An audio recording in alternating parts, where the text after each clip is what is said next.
Assalamualaikum warahmatullahi wabarakatuh. Para petani sawit dimanapun berada, mudah-mudahan semuanya dalam keadaan sehat.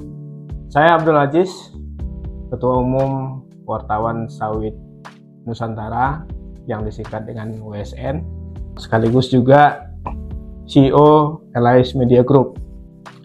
Belakangan kita disibukkan dengan yang namanya surat tanda daftar budidaya.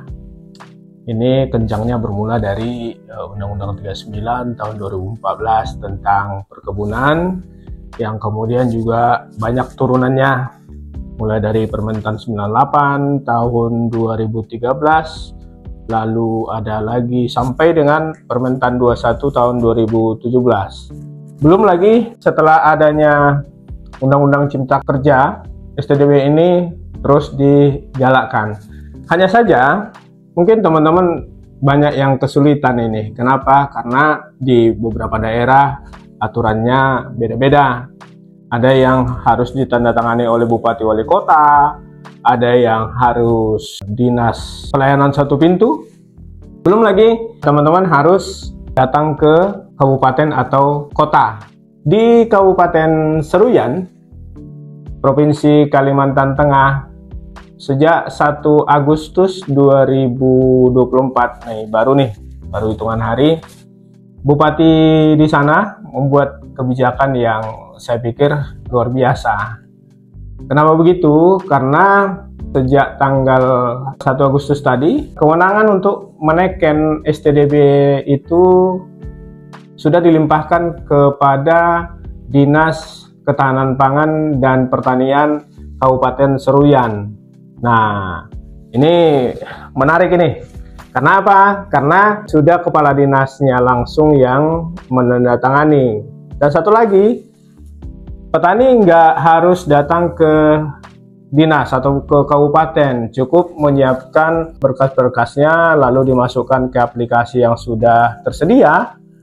Nah, nanti pihak dinas yang kemudian melihat berkas itu turun ke kebun teman-teman untuk memverifikasi dan melakukan pemetaan. Nah, ini saya pikir luar biasa. Kenapa? Karena cerita yang saya dengar dari Kepala Dinas Ketahanan Pangan dan Pertanian Kabupaten Seruyan, Pak Albidin Nur, kalau teman-teman petani yang harus ke kabupaten ini ngabisin duit sampai 2 jutaan. Kenapa? Karena 8 kecamatan yang ditumbuhi oleh kelapa sawit di sana itu lumayan jauh ke kabupaten. Otomatis biaya transport, makan, lalu penginapan ini akan menghabiskan duit segitu. Nah, setelah ESTDB ini, namanya elektronik surat tanda daftar budidaya ada, ini biaya ini terpangkas.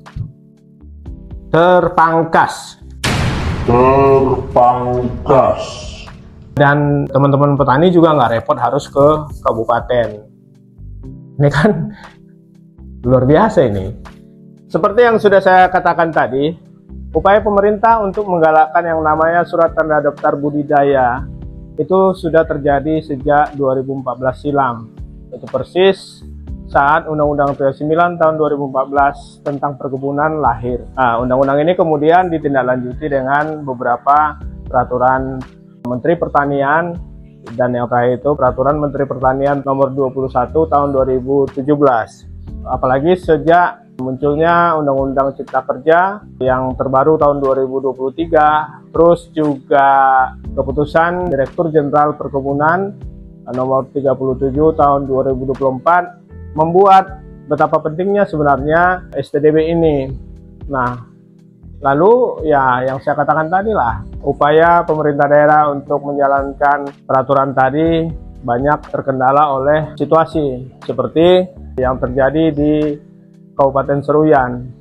Sejak peraturan-peraturan itu ada, dari 15.000 pekebun yang baru mempunyai yang namanya STDB masih 1.388. Inilah yang kemudian membuat Bupati Seruyan yang sekarang dijabat oleh penjabat Bapak Zainuddin Nur membuat terobosan baru tadi.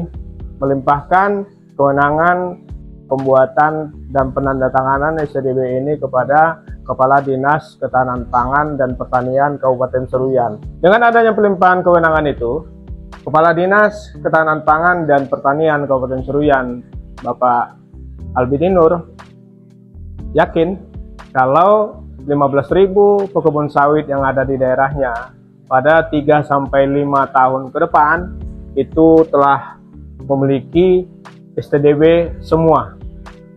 Ini luar biasa. Ini tentu menjadi kesempatan besar bagi teman-teman petani sawit yang ada di sana. Kenapa? Karena kemudahan-kemudahan tadi sudah diberikan. Jadi sebaiknya ini dimanfaatkan. Kenapa? Karena yang namanya STDW ini teramat penting. Sebab di STDW inilah nanti tertera luasan kebunnya berapa, lalu tahun tanamnya tahun berapa, bibitnya apa, produksinya berapa, semualah di situ detail terkait usaha budidaya tadi. Nah, jadi kami dari WSN maupun Elias Media Group tentu sangat mendukung terobosan yang dilakukan oleh Kabupaten Seruyan. Mudah-mudahan kabupaten-kabupaten lain atau kota lain yang saat ini memiliki perkebunan kelapa sawit, khususnya perkebunan kelapa sawit swadaya, mencontoh apa yang telah dilakukan oleh yang namanya Kabupaten Seruyan. Mudah-mudahan semuanya lancar dan para petani di sana semakin menjadi petani yang luar biasa. Oke, Kabupaten Seruyan, mantap!